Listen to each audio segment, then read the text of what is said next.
everybody, and welcome to another episode on the Juxcraft server. This is Tracer and the Dwarf, as always, and we are doing a very menial task of flattening some ground in my base. This is my base. I haven't shown it off yet, but I'm just getting all the dirt to Y level 64, but I did want to talk about some things, which is why I picked a menial task, because I have issues talking about a topic and doing something a little more complicated. And one thing I want to talk about is the first ever college football playoff. That is right, I actually follow college football, if you didn't know. And pretty big time. I'm a huge fan of the Ohio State Buckeyes. I'm actually wearing a Buckeyes jacket right now. And I am pretty excited that they made history by making it into the first ever college football playoff. Now, there's a lot of controversy behind Ohio State getting the spot, because that was the one spot that was not expected. And if you looked at Ohio State at the beginning of the season and thought that they were, Urban Meyer, head coach, said this himself, that they weren't ready. They weren't ready to be a part of this. But as the year progressed, they got a heck of a lot better. After they've been outstanding since their Week 2 loss against Virginia Tech, which is ultimately the reason why they're the number 4 seed and not, like, I think they would be 3 if they didn't lose to Virginia Tech, because they look better than they did look better than Florida State, and Florida State's the only undefeated power team left. Me and Jarrett have a pentabeacon. Cool. That is cool. So anyway, the one thing, I'm going to just do a little recap of the Buckeye season. If you guys are like the Ohio State Buckeyes, then, well, this is your place. Literally, my base is going to be Ohio State Buckeye themed. So if you're like a Michigan fan, then you're probably hating me right now. But if you are a Michigan fan, I like you just the same because you watch my videos. Except the last weekend in November, I kind of have to hold my ground then.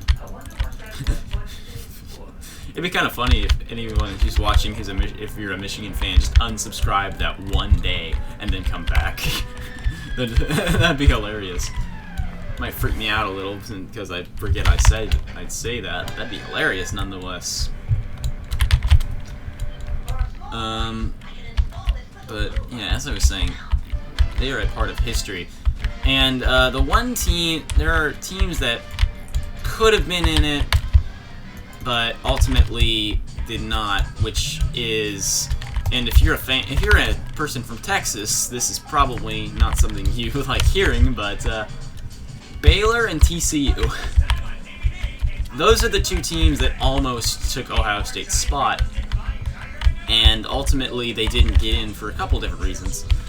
One was that they're in the Big 12. And the downside with being in the Big 12 is they don't have a conference game. They don't, and by that they have conference games, but they don't have a conference championship like the other conferences do because they don't have enough people. They don't have enough teams to have one. And that is an extra game, and the Big 10 championship is the reason Ohio State's in. So if Baylor and TCU, if they had a conference championship rather than take the co-champion spot, they would have played each other again. And if Baylor would have beat TCU again in a match like that, I think Baylor would have made it in. But Ohio State, in their Big Ten championship, destroyed Wisconsin in a blowout 59-0, which Wisconsin was projected to win, which was a huge statement. And not to mention we did that with our third-string quarterback. Cool. Awesome. That is awesome.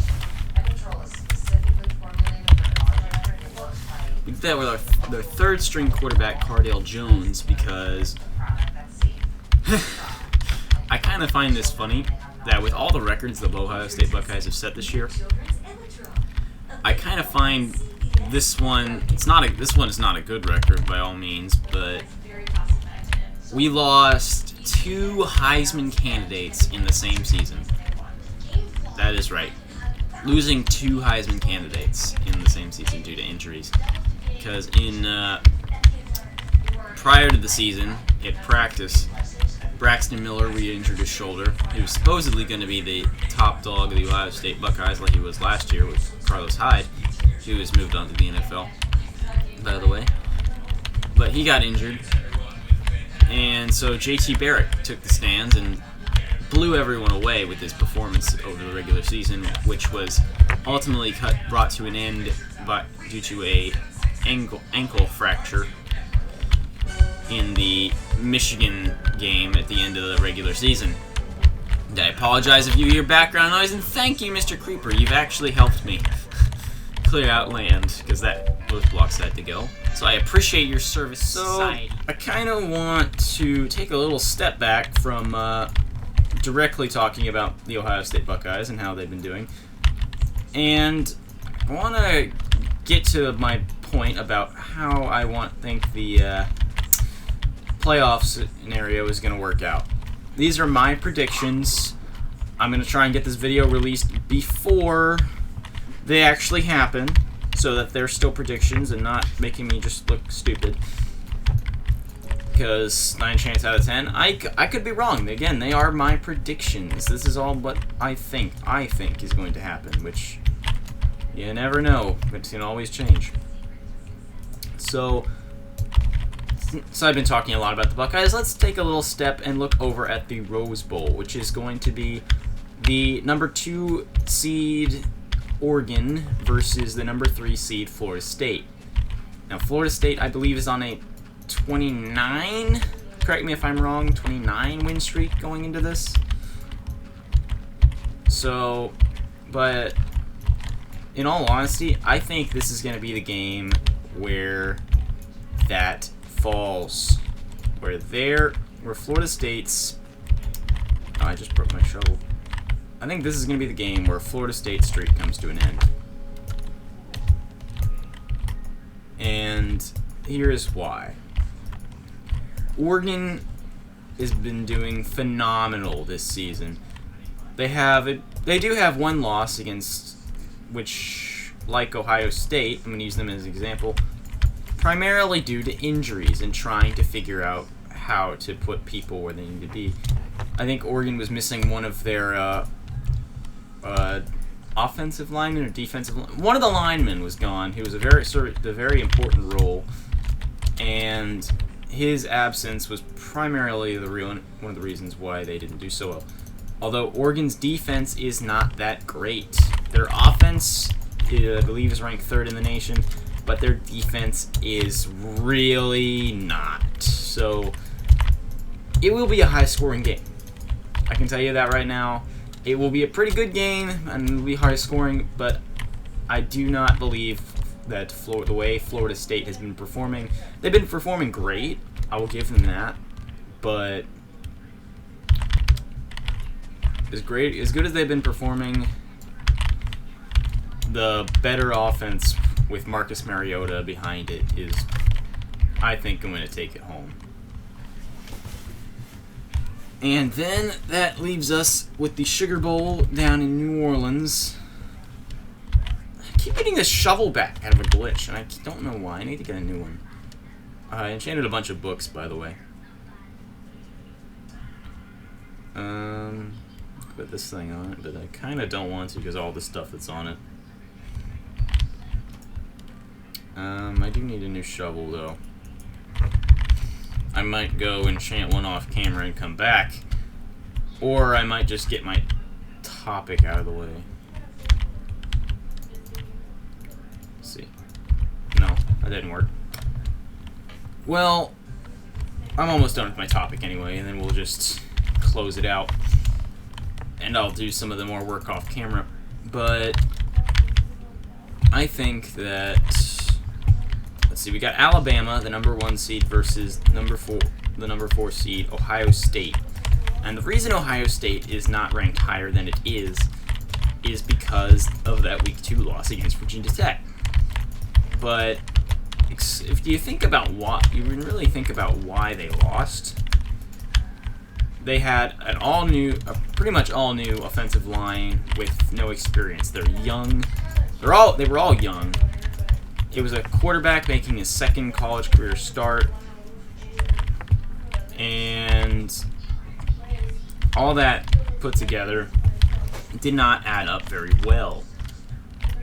But when you think about in the long run from where they've improved from that, they have come a long way. To defeat Michigan State, but significantly, pretty significantly defeating Michigan State, in my opinion. That was the big turning point for their season, considering Michigan State gave the number 2 seed Oregon a heck of a lot of trouble.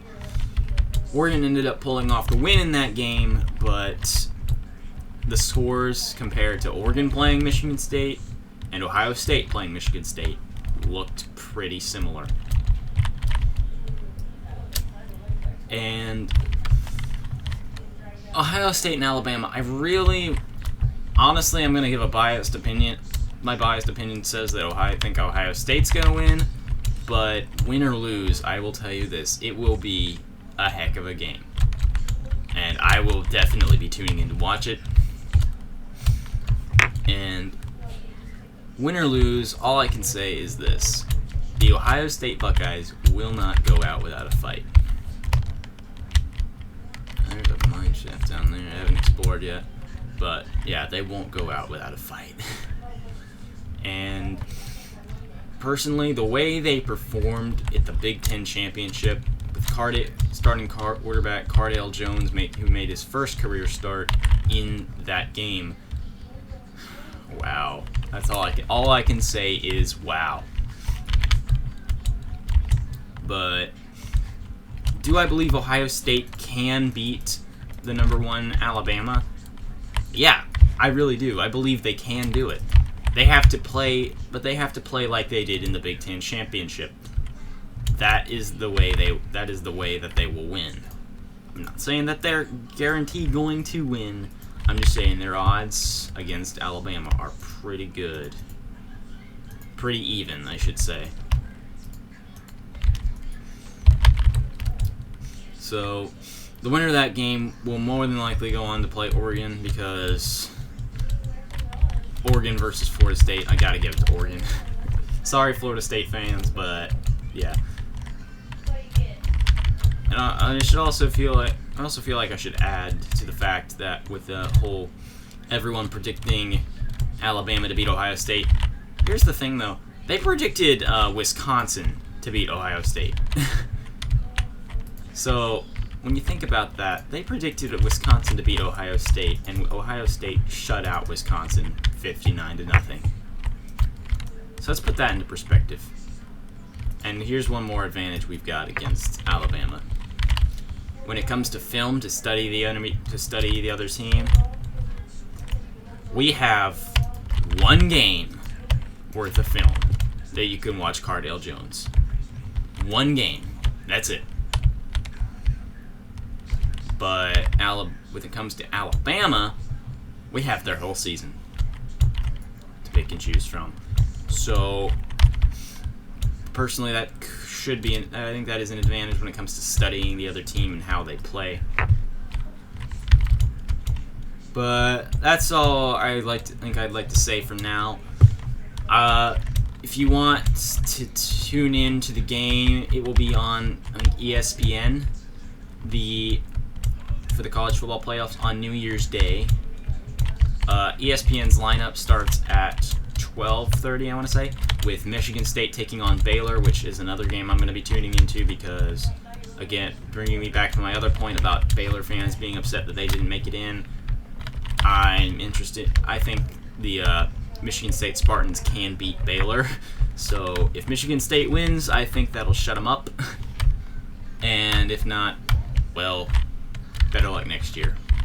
Get a conference championship, Big 12. That's all I have to say to that. And game will be followed up at 5 by Oregon and Florida State. And to top it all off at 8:30, and these are all in Eastern Standard Time. Top it off at 8:30. the Ohio State Buckeyes will be taking on Alabama, the Alabama Crimson Tide. And that is going to be, in my opinion, I think it will be the best game of the night. So I'd like to thank you all for watching. Take it easy. Have a good day. Bye-bye.